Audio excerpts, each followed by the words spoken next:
puisque nous parlons aujourd'hui pâtisserie, chocolaterie, mais aussi glace, il est normal de recevoir Giuseppe Bravo, qui est dans la société Bravo et partenaire de cet événement. Merci Giuseppe d'être avec nous. Merci et bonjour à tout le monde. Alors, nous avons vu que dans les box, évidemment, puisqu'il y a une épreuve d'entremets glacés, très important d'ailleurs, les Italiens sont très forts en glace, je dirais même que c'est un peu leur identité en matière de pâtisserie, c'est cette technique de la glace particulière. Qu'est-ce qui fait la différence des glaces italiennes avec tous les autres dans le monde? Alors, la différence, c'est pas dans la glace italienne ou la glace dans tout le monde. C'est la recette, c'est l'amour ou le travail de faire la glace. C'est la même chose que les grands chefs qui sont là, ils viennent ici à faire quelque chose de grand. C'est pas différent parce que c'est en France, en Italie ou en Argentine. L'Argentine, c'est un grand bureau de glace. C'est l'ombre qui fait la recette. Et bien sûr, le système discontinue, pas continue. C'est fermentation irrégulière. En plus, un brevet qu'on a nous, on a fait, c'était 5 années, c'est boire le livre qu'il a la glace. La glace, elle est faite d'une part sèche et d'une part libre, d'une part eau. La sèche, il est sèche, il ne faut pas devenir solide. C'est l'eau qui doit devenir solide. Et la forme de congeler cette part de l'eau, c'est très important pour la glace. Et oui, il faut que ce soit le plus petit possible. Bien sûr.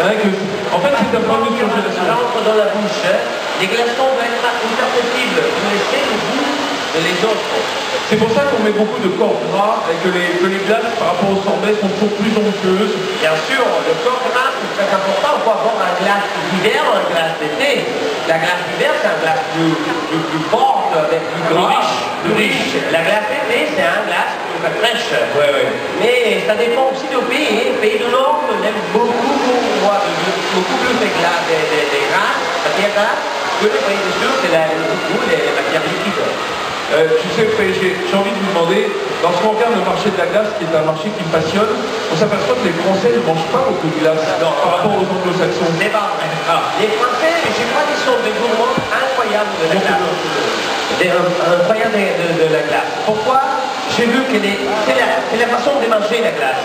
Nous, les Italiens, on le mange à la gelaterie, quand on se promenait Dans les rues. Mais les Français, ils le mangent comme un dessert. À la maison. Là, à la maison ou à un restaurant. Beaucoup à Au restaurant aussi. Ils en mangent beaucoup, hein. Beaucoup.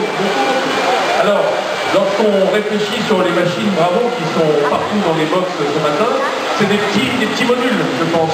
Oui, alors, dans la glace, vous savez qu'il faut pasteuriser pour rendre hygiénique le produit et après turbiner. La machine, c'est tous les pas. C'est petit, c'est un mètre à la machine. Hein. Il fait tout aussi fait, c'est le chocolat, la crème pâtissière, les bavaroises, les ganaches froides. Pourquoi? Parce que dans le monde entier, la glace est un parc de dessert. C'est pas comme l'Italie qui fait la glace, c'est un parc de dessert. Alors, parce qu'on achète la machine, l'argent qui doit venir de plusieurs choses. Quand on réfléchit, vous me dites, la machine elle pasteurise? Oui. Autrement dit, si je fais une crème anglaise à la vanille, pour faire une glace à la vanille, je la mets dedans, elle va d'abord la chauffer pour pasteuriser et ensuite refroidir. Eh bien sûr, tout de suite. De manière de serrer tout de suite des cordes de chauffe et de refroidissement très puissants. Yes. Pour passer de la température haute à la température basse en le moins de temps possible. Nous, on passe de 85 à moins 4 en 4 minutes. En 4 minutes? Oui, bien sûr. Sur quel volume de produit? Parce que toutes les machines, ils sont proportionnées à la quantité des D'accord. Et là, les machines qu'on a là, par exemple? Là, ce sont des machines très bien, parce que ce sont des machines pour la restauration, pour les petits volumes, mais c'est quand même les mêmes choses que les grands. Ça dépend de l'utilisation de la clientèle qui va acheter la machine. Et là, quand vous voulez acheter la machine, c'est très important, et vous demandez, faites des demandes, vous voyez à website Bravo France, et c'est www.bravofrance.fr, et là vous trouvez toutes les réponses à les demander. Toutes les réponses. Encore un mot pour vous dire, parce que moi ça me passionne la technique de la glaciation dans la machine. Lorsqu'on achète des machines ménagères, ça congèle sur les bords, définitif dans la cuve, et on racle au fur et à mesure. Chez vous, on insuffle de l'air à l'intérieur, comment ça se passe?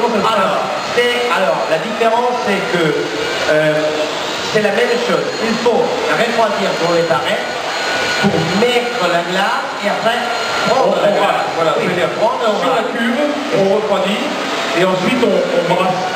Le très important de ça, l'opération là, c'est avec quoi on rate et on met. Si on fait avec, par exemple, la plastique, c'est pas normal. Quand on coupe le glaçon, on ne coupe pas avec un plastique d'enfant, avec l'inox, quelque chose de métallique.